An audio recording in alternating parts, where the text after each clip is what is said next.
There's another provision in this deal, though, that I think is kind of a sleeper, that I think is worth more notice than it has received so far.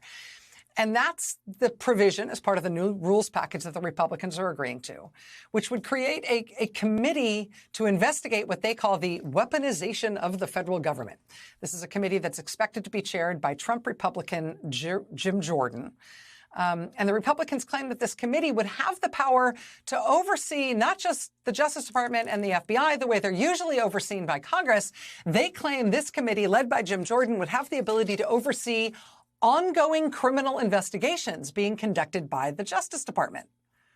Ongoing criminal investigations, like, say, the ongoing criminal investigations into the January 6th attack or the ongoing criminal investigations into former President Donald Trump. One member of Congress who says he should be considered for a spot on this committee is Scott Perry, a Trump Republican whose phone was recently seized by the Justice Department as part of their investigation into the January 6th attack.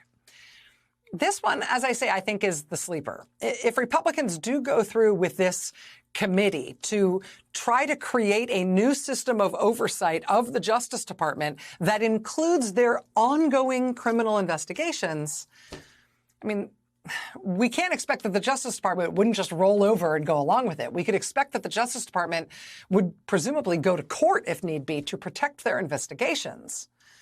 But what would happen then? I mean, what would happen if two branches of our government went to war over active criminal investigations into a former president that could potentially put him in prison? What if it gets left to the pro-Trump conservative supermajority on the Supreme Court to settle that conflict? As I said, the rules changes, we'll see how they plan out in terms of which pose the most serious threats to sort of regular order and normal small d democratic governance.